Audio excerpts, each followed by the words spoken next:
Hello everyone, কেমন আছেন সবাই?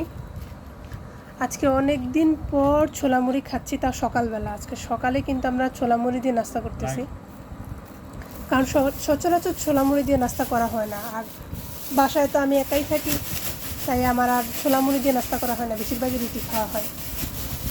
তো আজকে উনিও বাসায় আছে, ভাবলাম যে ছোলা মুড়ি খাই আজকে।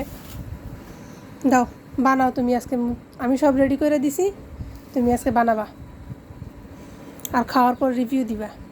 খারাপ রিভিউ চলবে না, খারাপ হলেও ভালো বলতে হবে। না, ছোলা মুড়ি তো আমার অনেক ফেভারিট, এটা খারাপ হওয়ার কোনো প্রশ্নই আসে না। যেহেতু তুমি রান্না করছো, এটা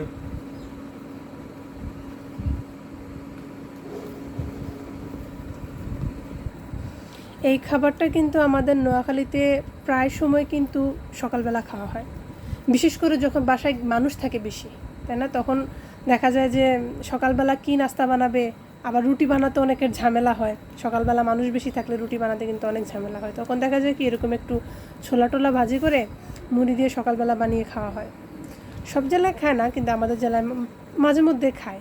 আমরা হঠাৎ হঠাৎ এরকম ছোলা মুড়ি খেতে মন চাইলে সকালবেলা উঠেই খাই। নোয়াখালীতে এটা খেরখুলি বলে। খেরখুল্লি? খেরখুল্লি মানে? ছোলা মুড়ি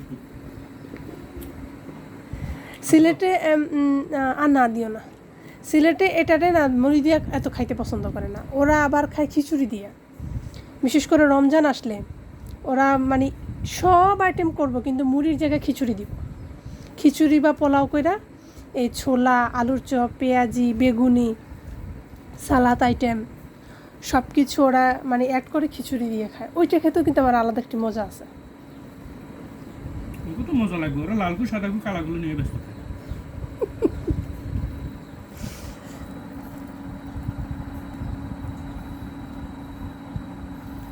তো এখানে রাখো, এক সাইড করে রাখো। এখানে যদি একটু জিলাপি হইতো সেই মজা লাগতো, বাট আমার ব্যাড লাক, আমি যখনই ছোলা মুড়ি খাইতে চাই আমার জামাই জিলাপি বাজারে পায় না।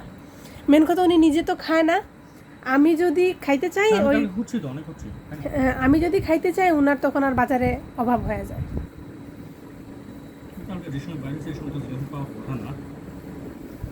তো আজকে সকালে আপনারা বাসায় কে কি নাস্তা করলেন কমেন্টের মাধ্যমে জানাবেন।